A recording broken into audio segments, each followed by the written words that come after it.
بسم اللہ الرحمن الرحیم۔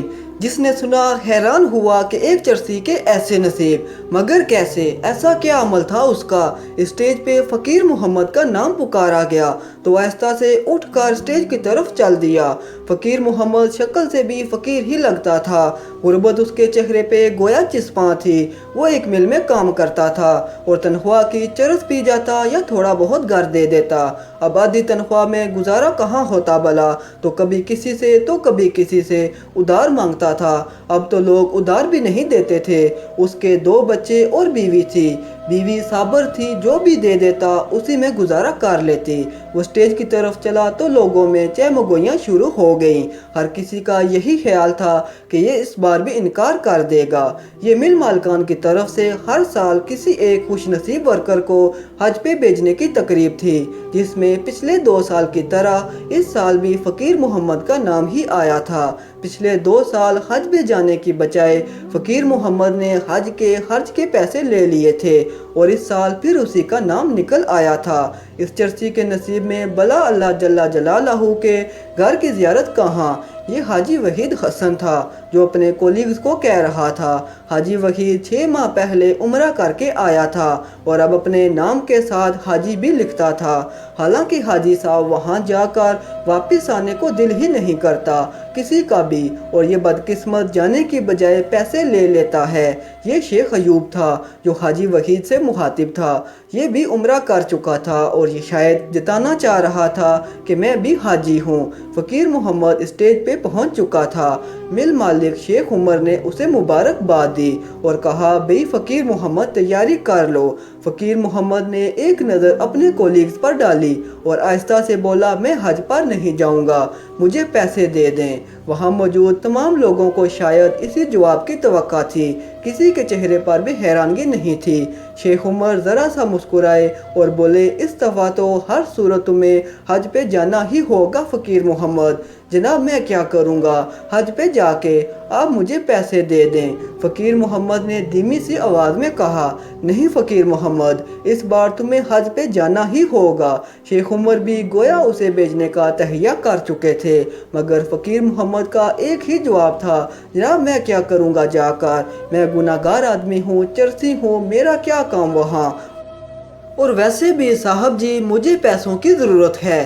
ٹھیک ہے، اگر تم حج پر جاؤ تو پورے سال کی تنخواہ بونس کے طور پر دوں گا۔ شیخ عمر نے آفر کی تو فقیر محمد کی آنکھوں میں چمک سی آ گئی، کہنے لگا، ٹھیک ہے صاحب جی، میں راضی ہوں۔ شیخ عمر بولے، دیکھو 3 سال سے مسلسل تمہارا ہی نام نکل رہا ہے اور جا نہیں رہے ہو۔ اللہ پاک ہر صورت تمہیں بلانا چاہ رہا ہے۔ روانگی کا دن آ گیا۔ پورے سال کی تنخواہ فقیر محمد لے چکا تھا۔ گھر والوں اور جو 1-2 جاننے والے تھے ان سے مل کر فقیر محمد حج پر روانہ ہو گیا۔ حج کیا، روضہ رسول صلی اللہ علیہ وسلم پہ حاضری دی۔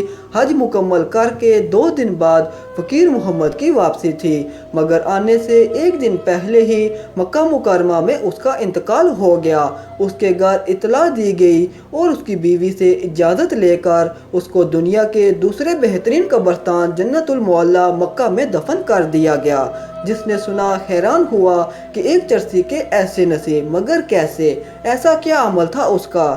کچھ دن بعد مل مالک شیخ عمر فقیر محمد کی بیوی کے پاس تعزیت کے لیے گئے تو اس کی بیوی سے پوچھا، بہن ایسا کون سا عمل تھا اس کا کہ 3 سال مسلسل اسی کا نام نکلا اور وہ حج کرنے نہیں گیا، اس دفعہ گیا تو دفن بھی وہیں ہوا۔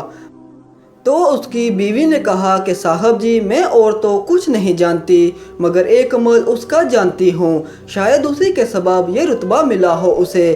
کہنے لگی، ہمارے محلے میں ایک جوان بیوہ ہے اور اس کی 3 چھوٹی بچیاں ہیں۔ جب اس کا خاوند فوت ہوا تو وہ بیچاری لوگوں کے گھروں میں کام کرنے لگی۔ وہ عزت دار عورت ہے اور یہ بیڑیوں کا معاشرہ، ہر جگہ اسے لوگوں کی ہوس کی وجہ سے کام چھوڑنا پڑا تو اس نے بھوک قبول کر لی، مگر عزت کا سودا نہیں کیا۔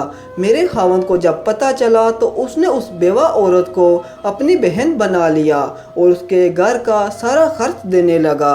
میرے شوہر کی تنخواہ میں 2 گھروں کا گزارا مشکل تھا اور وہ نشہ بھی کرتا تھا، تو وہ ادھار لے کر جیسے بھی کسی سے لوٹ کسوٹ کر کے اس کو خرچہ ضرور دیتا تھا۔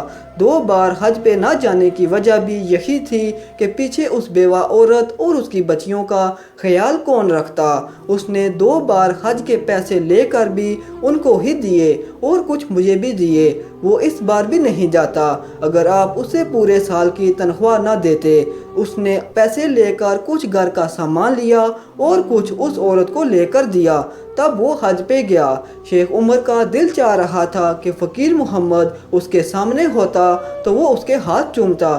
وہاں سے وہ اس بیوہ عورت کے گھر گئے تو اس نے بتایا کہ لوگوں کے نظر میں بھلے وہ چرسی اور شرابی تھا مگر میرے اور میری بچیوں کے لیے فرشتہ تھا۔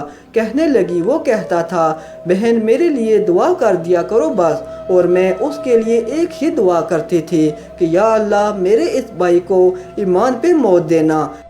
یتیموں کے سر پہ ہاتھ رکھنے سے جتنے بال ہاتھ کے نیچے آتے ہیں اتنے گناہ معاف ہوتے ہیں اور اتنی نیکیاں لکھی جاتی ہیں اور اتنے ہی درجات بلند ہوتے ہیں۔ کسی کی ظاہری حالت سے اس کے اعمال کو مت جانچا کریں۔